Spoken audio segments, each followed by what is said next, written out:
Muy buenas noches, bienvenidos una semana más al programa Pedro Beltrán Informa. Como les decíamos la pasada semana, hoy continuamos hablando de Schoenberg, gran compositor que, bueno, pues del que le avanzamos la pasada semana datos, curiosidades sobre su vida, y como les anticipábamos también, esta semana nos vamos a centrar más en su obra y vamos a profundizar más en ese legado que él dejó.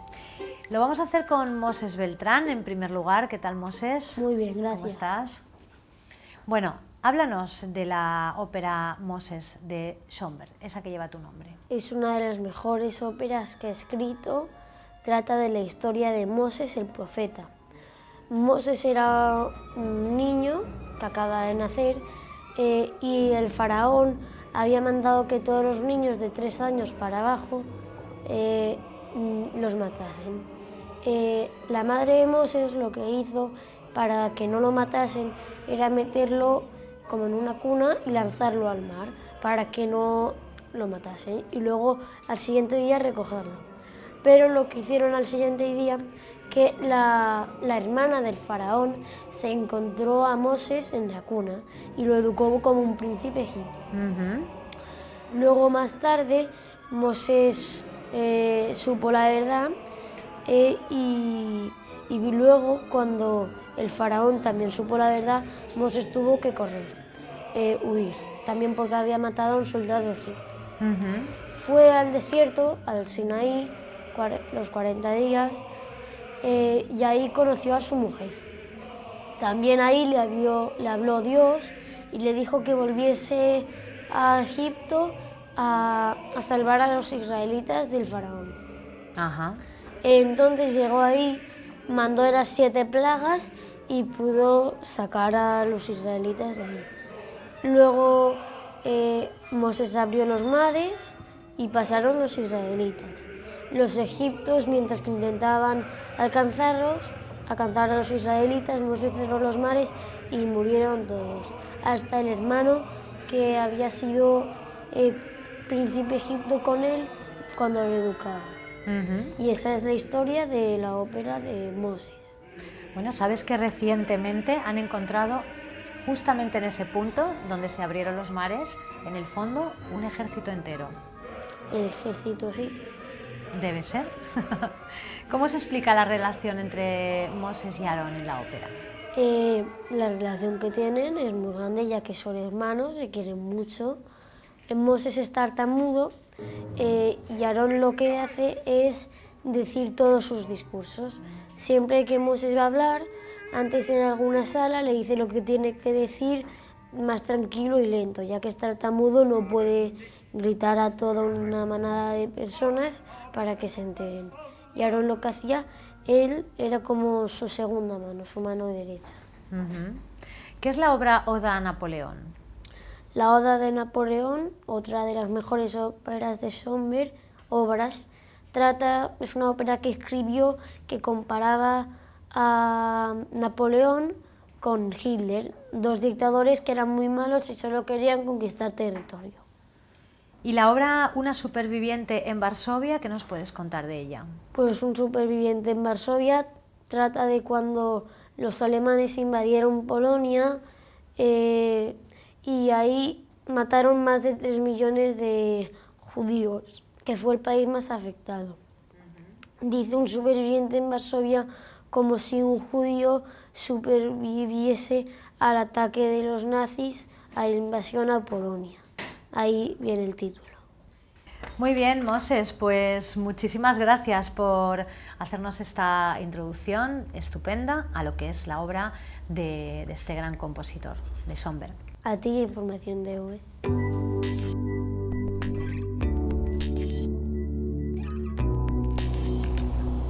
Pues seguimos hablando de la obra de Schoenberg, lo hacemos en este caso con Victoria Cuenca. ¿Qué tal, Victoria? Muy bien, gracias, Anabel.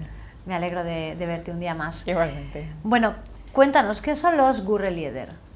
Bueno, los Gurrelieder es una de las obras más famosas de Schoenberg y estuvo inspirada en Wagner.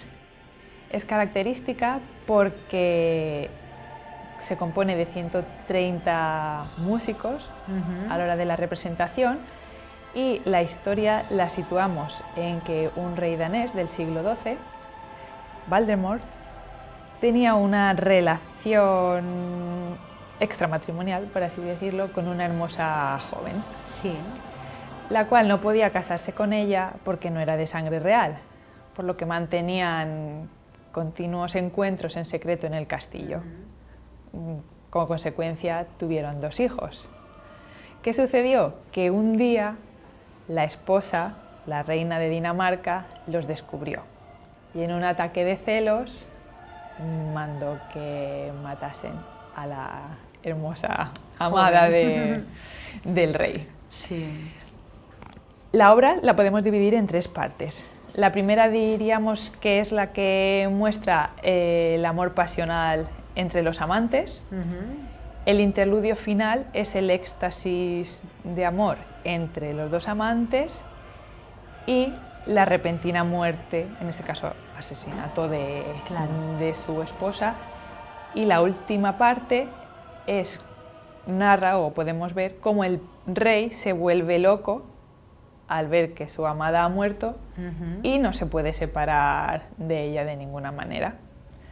La segunda parte de la obra sería cómo el rey blasfema e insulta a Dios por haberse llevado a su amada, y ya la última parte la podríamos situar en una noche de caza en la que se alía con el ejército de muertos para ir en busca de su amada. Es muy curioso porque en esta obra están durante 50 minutos y solo se escuchan voces masculinas.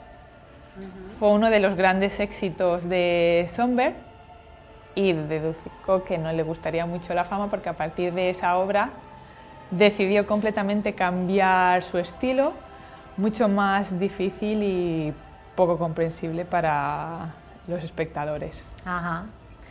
Bueno, ¿qué es La Noche Transfigurada? La Noche Transfigurada es otra partitura muy famosa de Sonberg, que realmente es una poesía. Cuenta la historia de una mujer. La situamos en una noche con luna llena con su amante, pero realmente es una mujer que se ha casado sin realmente querer a su marido, solo por el hecho de tener un niño. Sí. Y al conocer a su amante se da cuenta que fue un completo error y le cuenta al amante que está embarazada. Y el amante la entiende perfectamente y le dice que no se preocupe, que lo criará como si fuese un hijo suyo. Ajá. Esta obra se estrenó en Viena en 1902. Muy bien, muy románticas todas, ¿no? Sí, mucho sí. amor. Y mucha pasión. Amor, rezumaba Sonberg. Bueno, ¿qué es Erwantung? Bueno, esa también fue otra de las obras.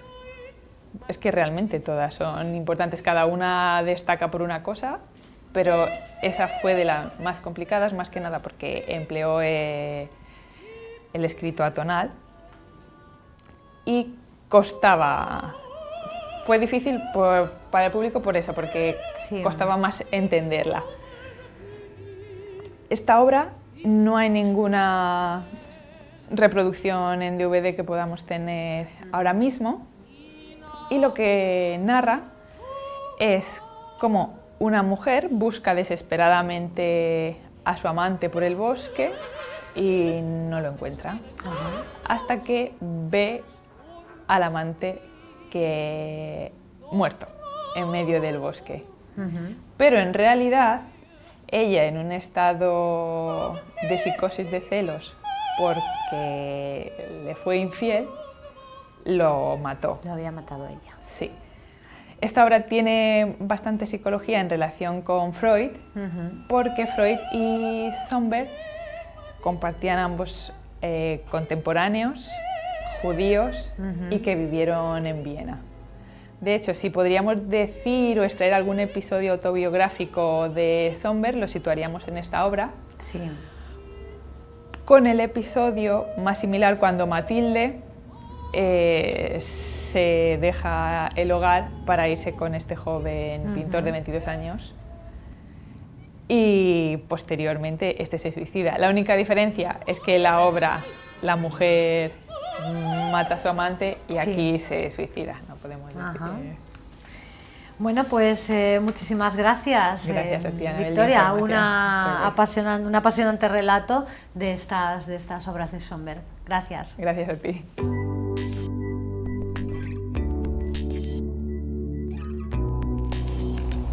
Inevitablemente llega un punto en que tenemos que abordar la última parte del programa. Ya sabemos que son temas interesantísimos siempre y que no queremos que se acabe, pero así es y lo hacemos como siempre con Pedro Beltrán, presidente de la Asociación Europea de Abogados y nuestro anfitrión en estos programas. ¿Qué tal, Pedro? Muy bien, buenas noches, gracias.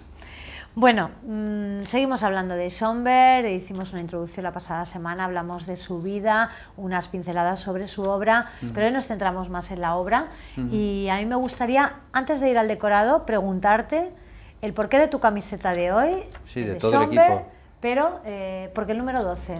Sí, el número 12 está muy bien, esta camiseta. El 12 es la esencia de Schönberg, porque el 12 lo que crea Schönberg es el dodecafonismo. ¿Qué quiere decir esto?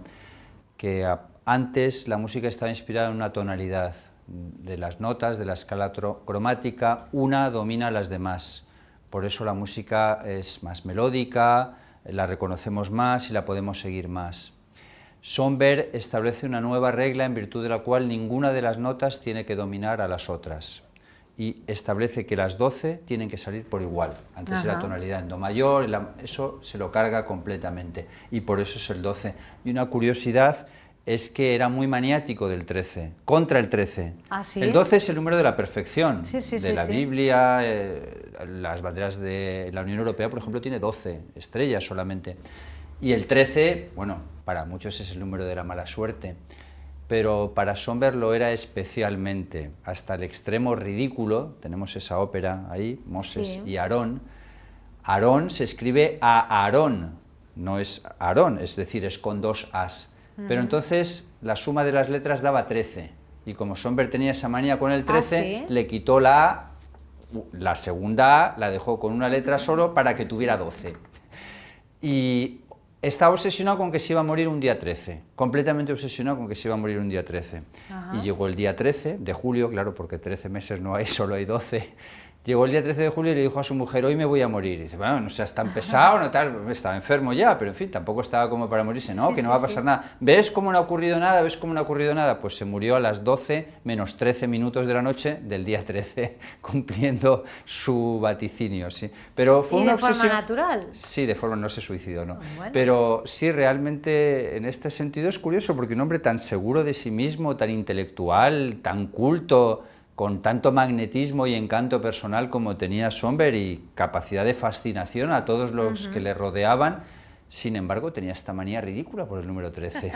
Vamos ahora a hablar del decorado que tenemos preparado para hoy, Pedro. Sí, hemos traído las obras más conocidas e importantes de Schönberg en el centro, Moses y Aarón, Skurrelieder, Noche Transfigurada, y seguimos con obras de su gran alumno, Webern, una versión en disco de Moses y Aarón, un documental de Simon Rattle sobre música orquestal del siglo XX, en el que la mitad de los discos tratan obras de Schönberg, curiosamente. Por cierto, me encanta Simon Rattle como lo hace. Simon Rattle es el director de la Filarmónica de Berlín, el puesto más importante de la música mundial, y estos documentales tienen un encanto, una fascinación, una manera de explicar que, bueno, de mayor me gustaría ser como él, explicando las cosas, porque para eso realmente... queda mucho todavía, Pedro. Hombre, un montón, por favor, estamos empezando. Claro.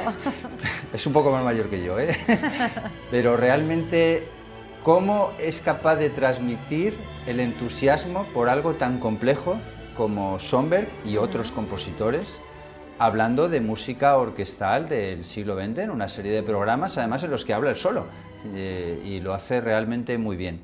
Seguimos con Zemlinsky, porque Schönberg estuvo casado con la hermana de Zemlinsky, un disco sobre la relación de Schönberg con Freud y la Oda a Varsovia, el que está en la portada es Freud, y 2 óperas del gran alumno de Schoenberg, de Alban Berg, que es otro de los compositores geniales del siglo XX, pero que fue alumno de Schoenberg. Schoenberg fue su profesor y además Berg fue un extraordinario admirador.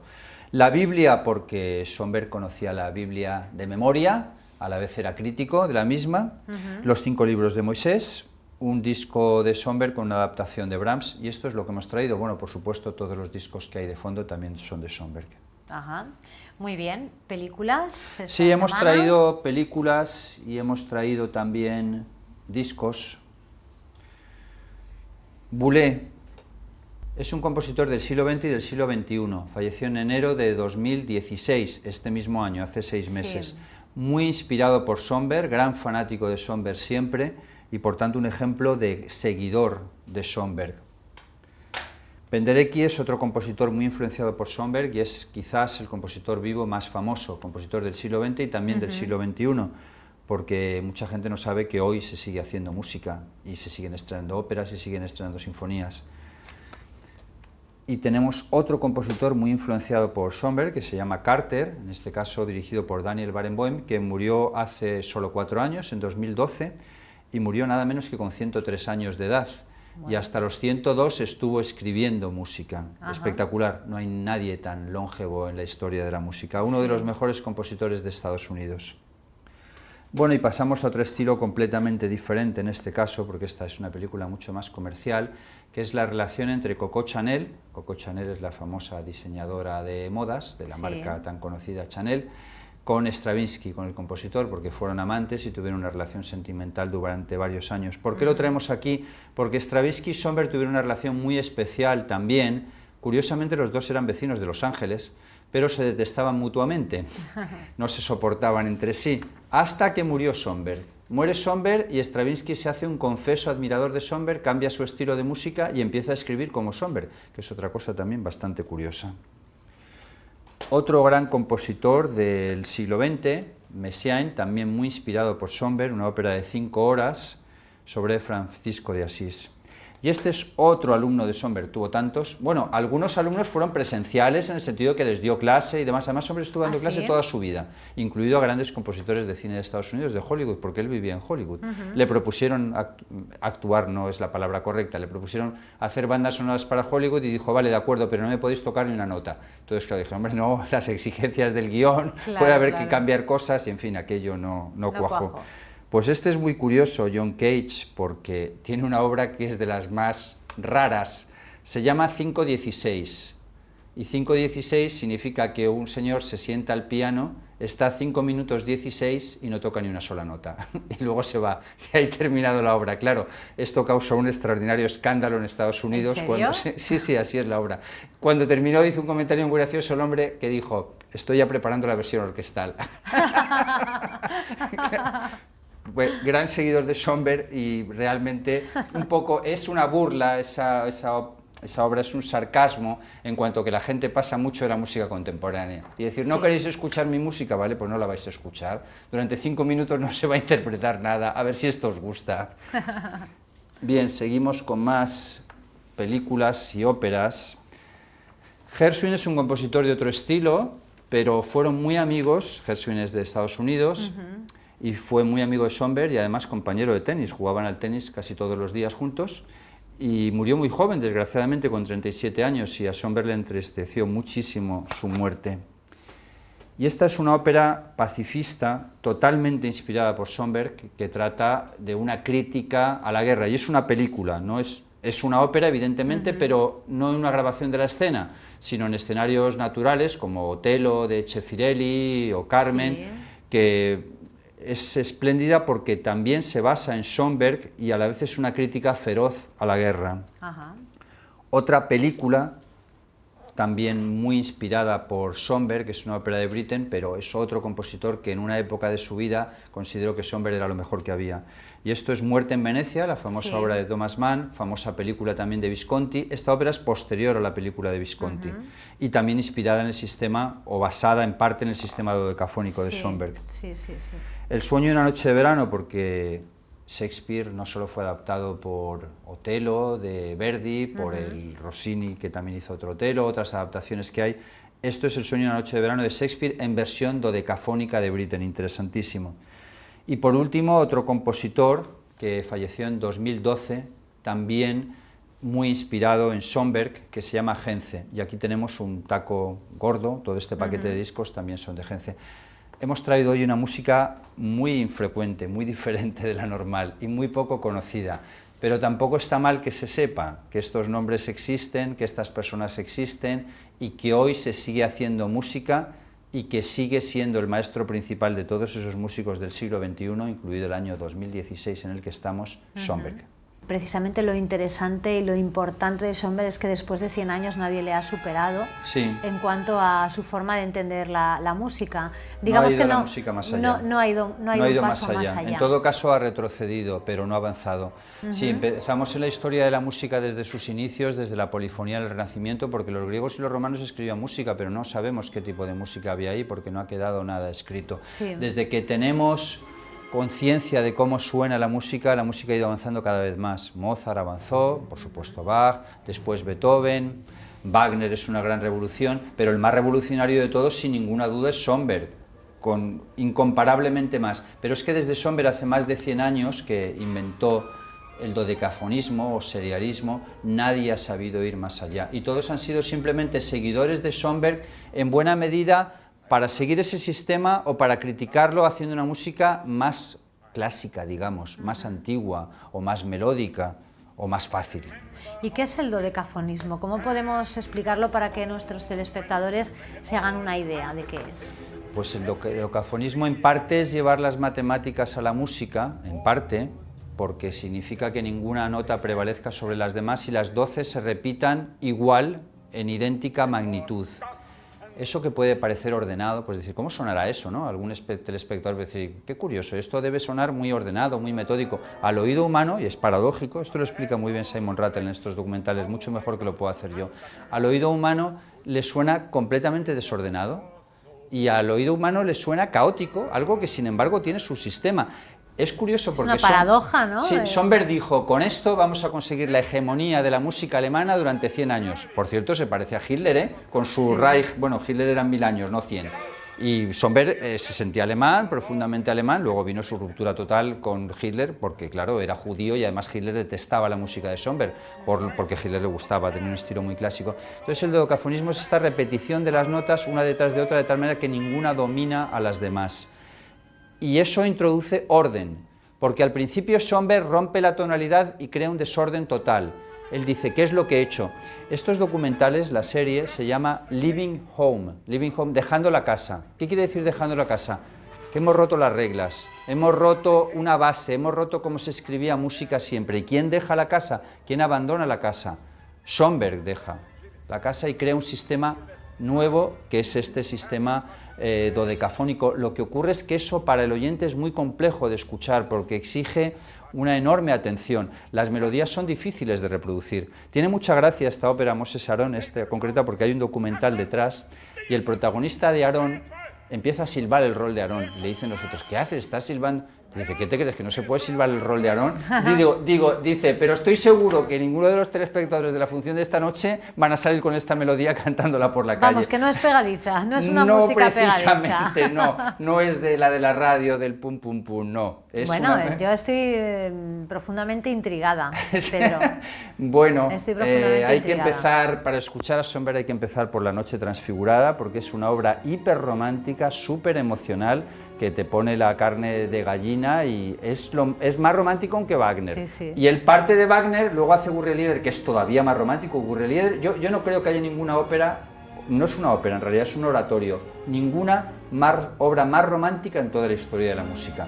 Lo que pasa es que ahí se acaba el romanticismo, ya después no sigue en esa línea. Qué curioso, porque se hubiera podido hacer famoso, hubiera ganado un montón de dinero y sin embargo dijo, no, he llegado hasta aquí, ahora voy a hacer algo nuevo. Le encantaba inventar.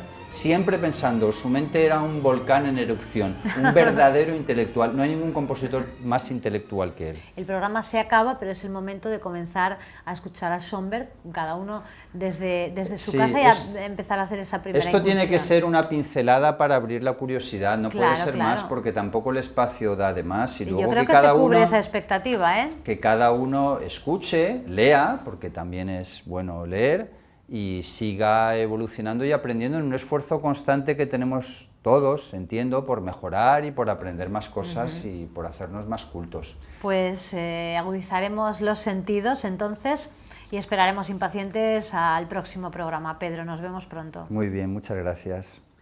Pues ya lo saben, continuamos hablando de música, hablando de compositores, así lo haremos la próxima semana, así que les esperamos a todos aquí en este programa en Pedro Beltrán Informa. Hasta entonces.